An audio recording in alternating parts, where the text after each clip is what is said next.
O'rtoqlar, sinfdoshligi taalluqli video oxirigacha ko'ringlar, maza qilasizlar. Bitirganingizga qancha bo'ldi?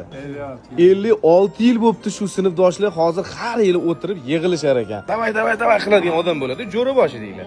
Mana shu inson ekanlar. Rahmat. Siz 56 yildan beri o'shani jo'raboshi qilasiz. Ha. A'lotisiz kim bo'lgan? 5 bahoda o'qigan. Ana. To'te. Orangizda ikkisi kim bo'lgan? Shu bo'lsa ham eng millioner shu hozir hammamiz. Ana.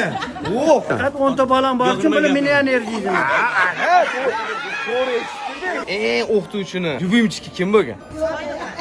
Jurnallarni polni shu yozardi. Yozuvlari chiroyli bo'lsa kerak. Tog'a, endi savolda siz qanaqa toifaga kirgansiz? Men o'rta toifa. Siz krasavchik, lyubimchiklarga kirgansiz, menimcha qizlarning ajali. 41-mi aytdim? Hozir bormi maktab?